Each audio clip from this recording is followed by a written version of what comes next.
안녕하세요, 리버트입니다. 저는 6년차 유지어터지만 체중이 조금씩 내려가고 있는 중이기도 한데요. 참 흥미로운 사실은 과거 많은 시간 다이어트를 목적으로 살을 빼려고 아등바등할 때는 체중이 내려가기는커녕 식욕이 치솟곤 했는데 다이어트를 딱히 신경 쓰지 않으니 그냥 먹고 싶은 대로 먹어도 살이 조금씩 빠지더라고요. 그 이유가 무엇인지, 과거의 나와 현재의 내가 뭐가 달라졌는지 곰곰이 생각해보고 많은 사람과 다이어트 상담을 하며 중요한 사실을 깨달았어요. 다이어트와 인생에 있어 아주 중요한 사실이자 좀 더 자유롭게 살 수 있는 3가지 방법을 나눠드릴게요. 잠깐 구독과 좋아요 그리고 알람 설정하기 누르시면 다이어트 및 건강 정보를 가장 빠르게 받아보실 수 있으니 놓치지 마세요. 습관, 최고의 무기로 담금질하기. 아침에 일어나서 이를 닦고 세수를 하고 밥을 먹고 나갈 준비를 하는 일상의 대부분의 행동은 익숙한 루틴인데요. 의지력이 거의 소모되지 않고 반자동적으로 행해진다는 것이 특징이에요.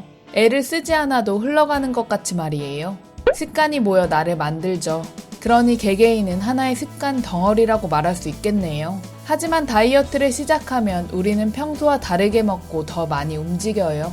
다이어트란 익숙했던 행동 방식의 루틴을 깨트리는 일이기도 한데요. 신경을 써서 식단을 챙겨 먹고 의지를 사용해서 운동을 나가야 하죠. 하지만 이러한 일들을 하며 의지력이 많이 소모될 경우 지속하기가 어려워요. 설령 다이어트에 성공한다고 해도 건강한 습관들이 내 몸에 배어 편안하게 느껴지는 상태가 아니라면 뻔한 결과가 예정되어 있어요.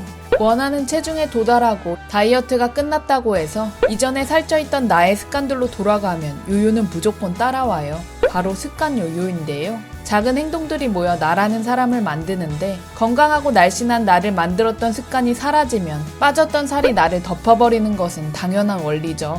습관이 바뀌지 않는다면 다이어트를 백날 해봐도 소용이 없어요. 그러니 제발 단지 체중 감량을 위한 다이어트는 그만하세요. 다이어트를 할 때 무리한 식단이나 과도한 운동보다는 인체가 잘 느끼지 못할 만큼 작은 행동들을 바꿔나가는 게 중요해요. 인체는 변화를 굉장히 불편해하기 때문에 변화를 느끼지 못하도록 하는 것이 좋은 전략이고요. 원래 먹던 식사나 간식에서 한 숟갈, 한 입을 덜 먹는 것, 한 정거장 먼저 내려서 좀 더 걷는 것, 야식 메뉴를 덜 부담스러운 메뉴로 바꿔보는 것 등 이런 사소한 노력을 쌓아가는 것으로도 충분해요. 혹은 무자르듯이 변하기로 결심하셨다면 즐거운 마음으로 변화의 과정을 즐겨보세요. 다이어트를 하며 지켰던 식습관이나 운동 습관을 앞으로도 쭉 유지하실 수 있으신가요? 다이어트가 끝났다고 이전처럼 왕창 먹고 싶은 욕구만 쌓여있다면 다이어트하며 온통 스트레스와 불만뿐이라면 위험한 다이어트를 할 수 있어요. 안타깝게도 원치 않지만 따라오는 요요 패키지 상품 다이어트를 하신 거예요. 반면 다이어트가 끝났는데 이전보다 천천히 먹고 적게 먹거나 푸릇푸릇하고 싱싱한 자연 음식을 좀 더 즐기게 되었다면 혹은 좀 더 부지런해졌다면 습관 다이어트를 제대로 하신 거예요. 체중은 큰 의미가 없어요. 나는 현재 어떤 습관을 갖고 있는지 점검해보세요. 뼈 때리는 명언 하나 나눠드릴게요. 나를 잡아 길들이고 훈련시키고 단호하게 통제하면 나는 당신의 발밑에 이 세상을 바칠 것이다. 그렇지 않으면 내가 당신을 파괴할 것이다. 나는 누구인가?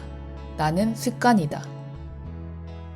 식단과 운동보다 중요한 감정관리. 시대가 변함에 따라 음식의 의미도 변하고 확장된 것 같아요. 과거의 음식은 생존을 위해 먹는 에너지라는 개념이 컸지만 현재 음식이란 사회문화적, 인간관계, 감정 등 여러 요소와 깊은 관련이 있어요.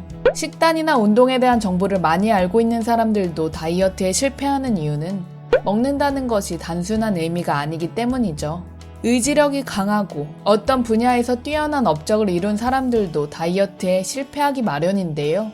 인간은 부정적인 감정 상태에서 현명한 판단을 하는 자제력을 잃기 때문인데요.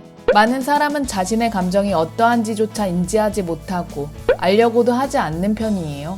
그저 스트레스를 받고 불안하고 외롭고 지치고 두려운 마음 등을 해결하기 위한 수단으로 먹는 것을 선택하고 그것이 반복되면 통제하지 못하는 과식 폭식으로 나타나는 경우도 많아요. 식욕 조절이 잘 안 되거나 통제할 수 없는 과식이나 폭식에 시달리고 있다면 나의 내면과 감정을 돌아봐야 한다는 신호예요. 부정적인 감정이 피어오르면 그 감정을 인지하세요. 감정에 잠식되어 이성을 잃지 말고 지금 내가 화가 많이 난 상태구나, 엄청 불안하구나, 두렵구나, 외롭구나 등등 감정을 인지하고 바라보세요. 그런 감정은 잦아들고 구름처럼 흘러가기 마련이에요. 내 감정을 어린아이 돌보듯 바라보고 달래주어야 해요. 더불어 좋지 않은 상황을 겪었을 때 스스로 자책하거나 남 탓, 환경 탓을 하며 부정적인 감정을 키우지 말고 이 상황에서도 다행이거나 배울 점을 찾아보세요. 불필요한 감정 소모가 줄어들고 먹는 것으로 기분을 푸는 행위도 점차 줄어들 거예요. 가끔은 음식을 통해 위로받고 즐거움을 얻는 것도 크게 문제가 될 건 없어요. 하지만 먹을 때 먹고 나서도 행복감과 만족감을 느끼며 드세요. 다이어트 절대 법칙. 다이어트는 일상과의 단절도 완벽한 식사도 아니에요. 칼로리를 철저하게 계산하고 절대 먹으면 안 되는 금기 음식들을 만드는 건 오히려 다이어트 강박증을 키우는 행동들이죠. 제가 가장 많이 받았던 질문 중에 어떤 음식 먹어도 되나요? 인데요. 그 질문을 좀 더 구체적으로 바꿔보자면 그런 음식을 먹고 싶지만 살이 찔까 두려워요. 하지만 먹고 싶은데 먹어도 되나요? 사실 그 어떤 음식을 먹어도 괜찮아요. 정제탄수화물이 이러이러해서 살찐다고 하지 않았나요? 네, 맞아요. 하지만 정제탄수화물을 먹었을 때 우리 몸에서 어떠한 작용이 일어나는지 그 원리를 설명해드린 것뿐이지 음식의 좋고 나쁨을 가르고 규정짓자는 것은 아니니까요. 우리는 빵이나 단 것들을 먹고 엄청나게 행복해하다가 과식 폭식을 하게 되면 그런 음식들을 죽일 듯 미워하고 증오해요.